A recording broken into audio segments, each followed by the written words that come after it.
Bom, tivemos uma decisão muito importante depois de dias e dias, para não dizer semanas, de especulação sobre como o Supremo Tribunal Federal decidiria aquele absurdo que era o pleito levado para eles sobre se poderiam ou não o presidente da Câmara e do Senado disputarem uma nova eleição para a presidência daquelas casas, né?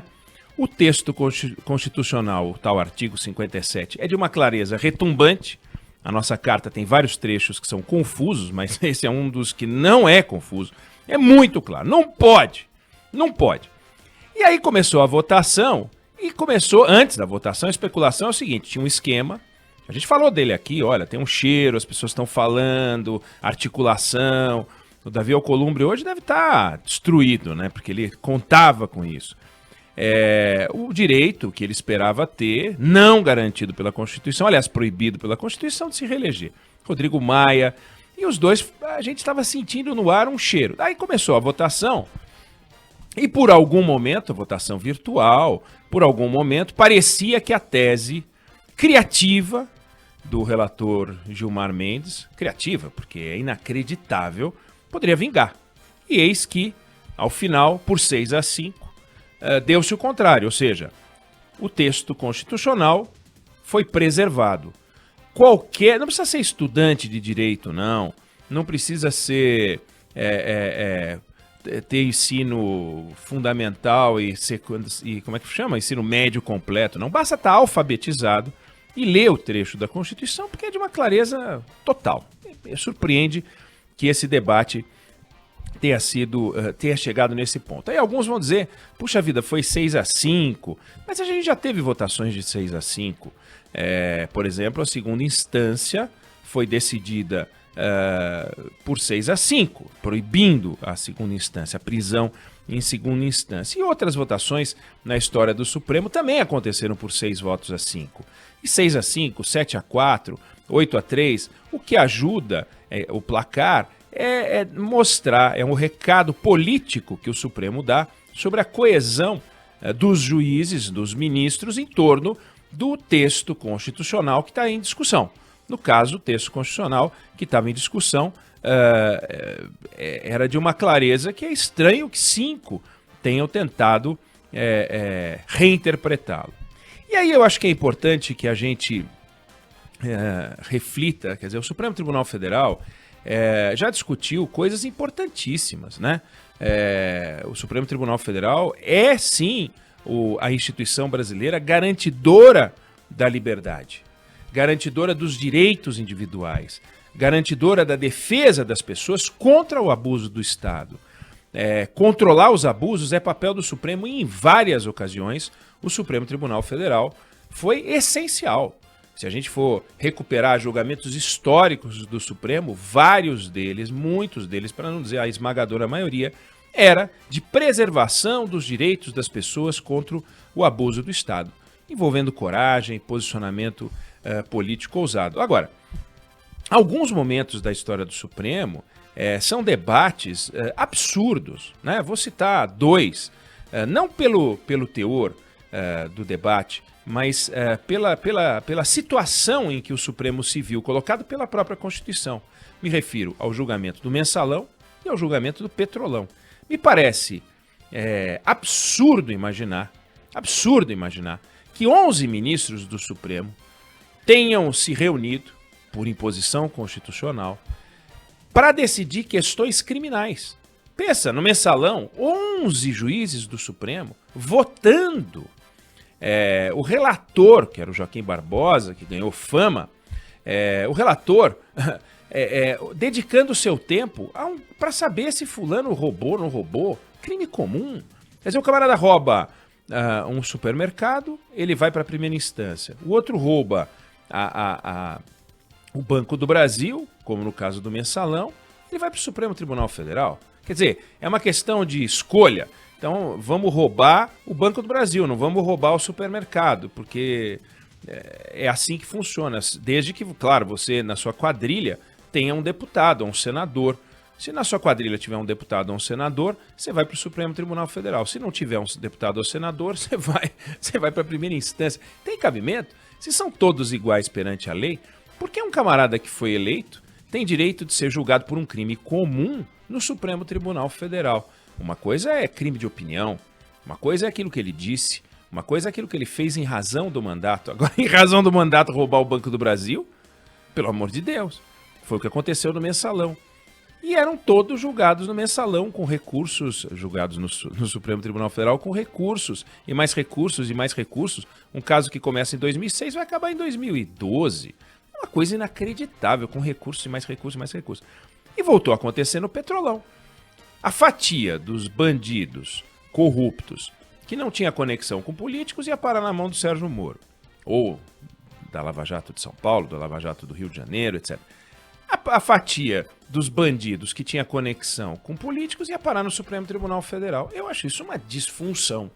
É inacreditável que um tribunal feito para discutir a Constituição fique discutindo crime. Bom, mas tem um pedaço do trabalho do Supremo, que é este da interpretação constitucional, e que neste caso, que a gente viu, era para o STF falar, gente, eu não vou nem aceitar discutir, mas isso não é permitido.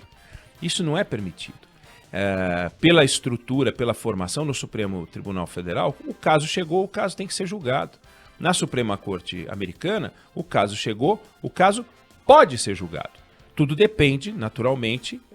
Agora eu descobri que eu estou usando a câmera do meu computador e não a câmera que tem acima do meu computador, que dá um ângulo melhor, mas tudo bem, vamos em frente, que se eu ligar a outra agora vai sumir tudo. Mas o caso é espantoso. Então, é um momento, quer dizer, espanta que 5 ministros tenham interpretado, mas espanta que não exista a possibilidade de simplesmente dizer não. E aí vem 2 discussões que eu acho que são importantes para a gente ver. Quer dizer, por que no Brasil cresce esse sentimento, né, de fora STF, cresce esse sentimento contra, patrocinado por gabinetes de ódio para lá e para cá, contra o Supremo Tribunal Federal? Quer dizer, o Supremo Tribunal Federal se expõe de um jeito que deveria discutir, quer dizer, por que não a gente discutir os limites, o papel, a responsabilidade do Supremo Tribunal Federal? Faz sentido o Supremo, por exemplo, funcionar da forma como funciona, em que os votos são dados um a um e transmitidos pela TV Justiça, a gente transmite pela rádio, pela TV. Faz sentido isso? Você fica contra A, contra B, contra C. A gente acompanha se Gilmar Mendes votou assim, se Alexandre de Moraes votou assado, se Rosa Weber votou daquele jeito. A ideia de que existe uma corte, a ideia de que existe o Supremo Tribunal Federal, no Brasil está completamente esmigalhada. A gente fala o seguinte, Marco Aurélio votou assim, Luiz Fux votou... Não, é o seguinte, o Supremo Tribunal Federal decidiu que não pode, está proibido, a reeleição para a Câmara e para o Senado. Ponto. Esse é o recado institucional que foi dado para o Congresso Nacional. Mas do jeito que é feito, no formato reality show, em que cada voto vai sendo dado e a gente tem que aguentar aqueles votos de meia hora, de 40 minutos, de 1 hora, de 2 horas, saiu o decano Celso de Mello, que dava votos mais longos ainda. Mas para que isso? Certa vez eu fiz um comentário aqui em que eu mostrava que a cada julgamento eles escreviam o equivalente a um livro de bom tamanho. A cada julgamento, uma perda de tempo extraordinária. Quando você pega o modelo na Suprema Corte, os juízes se reúnem, ouvem as partes, perguntam o que bem entendem, depois eles se retiram e decidem. Quando eles decidem, descobrem qual é o lado que tem mais votos. Lá são 9 juízes, aqui são 11. A gente podia, aliás, ter 9, um bom caminho, já ter 2 a menos. Mas lá são 9. Esses 9 decidem, deu 5-4. Então, o lado 5 vai fazer o voto da Suprema Corte. Pode ter gente do lado 4 que quer se manifestar, mas o voto 5. Você não vê tweet de juiz da Suprema Corte, você não vê manifestação em rede social, você não vê eles passeando por aí, falando, dando entrevista. Eles dão entrevista, expõem seu ponto de vista e no final, quando perguntados, eles falam assim, não, eu não vou falar sobre o caso concreto. Já falou. Você já sabe a posição dos juízes, dos ministros, é um negócio absurdo. Não tem sentido uma coisa dessa. Então é preciso que a gente reflita, e eu acho que os juízes da nossa Suprema Corte pensem sobre esse assunto, porque eles estão se expondo. Parte da fragilidade das acusações e dos ataques vem disso, essa sobreexposição, a TV Justiça, a ideia de que não existe um tribunal coeso e que ele é todo fatiado, que na Suprema Corte todo mundo sabe que existem os conservadores, existem os progressistas, mas eles discutem os temas de maneira reservada. Não faz sentido. Imagine uma cirurgia hoje transmitida pela televisão, transmitida, acompanhada pela rádio, e a gente acompanhando passo a passo com o microfone ligado em cada médico. Eles falando, e agora, a gente corta aqui ou corta ali? Não, vamos cortar por aqui. Não, eu divirjo. Quero pedir licença para divergir. Vamos abordar por aqui o nobre doutor, etc. Não faz sentido isso. Não faz sentido isso no Supremo Tribunal Federal, que acaba sendo exposto. Então a gente tem duas interpretações de um mesmo julgamento. De um lado, os juízes decidiram algo da maior importância, proibiram uma estrepulia constitucional, proibiram que o senhor Davi Alcolumbre e o senhor Rodrigo Maia aprontassem contra a Constituição. Não pode. Mas, ao mesmo tempo, a gente fica vendo, voto a voto, os argumentos de cada um, expondo as entranhas da instituição mais importante que tem no Brasil. O STF é um tribunal em que seu comportamento inspira e orienta a sociedade. Então, os modos, as formas, precisam ser analisadas e refletidas. E é uma loucura. Claro que um juiz, quando entra lá, agora entrou o Nunes Marques, ele meio que se atrapalha, está chegando agora. Certa vez, 2 juízes da Suprema Corte americana, um chamado Tom Clark, que foi indicado pelo governo Truman, e outro chamado Robert Jackson, que foi indicado pelo governo Roosevelt, eles conversaram. O Tom Clark estava chegando, isso década de 40, assim, final dos anos 40, ele estava, na verdade, final dos anos 40, ele estava chegando, ele perguntou para o Jackson, vem cá, quanto tempo levou para você se sentir aclimatado aqui, né? Para você saber para onde você estava indo, entender o jogo aqui. Aí o Jackson, que era mais velho, já estava na casa há 7 anos quando entrou o juiz Clark, falou, olha, eu perguntei isso certa vez a outro juiz mais antigo do que eu. Ele falou que leva uns 3 anos, mas eu posso te dizer o seguinte, eu concluí que leva uns 5. Então, leva 5 anos para um juiz da Suprema Corte entender como funciona o jogo do poder. No Supremo Tribunal Federal, se a gente perguntar isso para os ministros, a gente vai ouvir respostas, seria até uma pergunta curiosa. Mas lá, uma das coisas que chamou a atenção nessa conversa e chama a atenção dos observadores é o silêncio da casa. É um silêncio da casa em que certa vez já se disse que até o sussurro lá soa como um grito.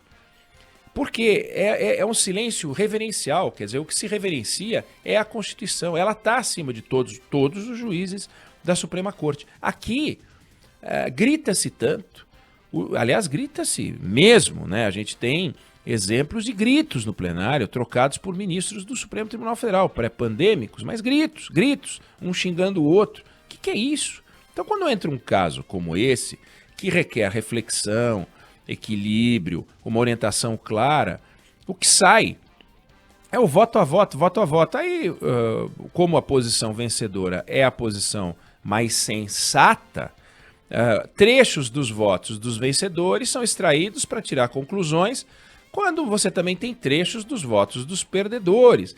É tudo uma grande festa, é uma votação, parece um outro parlamento.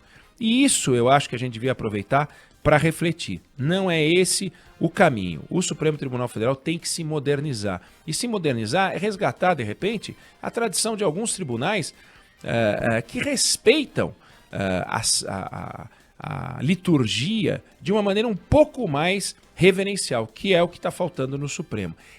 Esse reality show em que se transformaram as votações, e a gente teve um só que virtual, expõe demais o Brasil, expõe a principal instituição, porque o judiciário é o último refúgio do cidadão. Se lá ele perde, o seu direito se foi. Não é no parlamento, não é no executivo. Então o judiciário tem que dar o exemplo.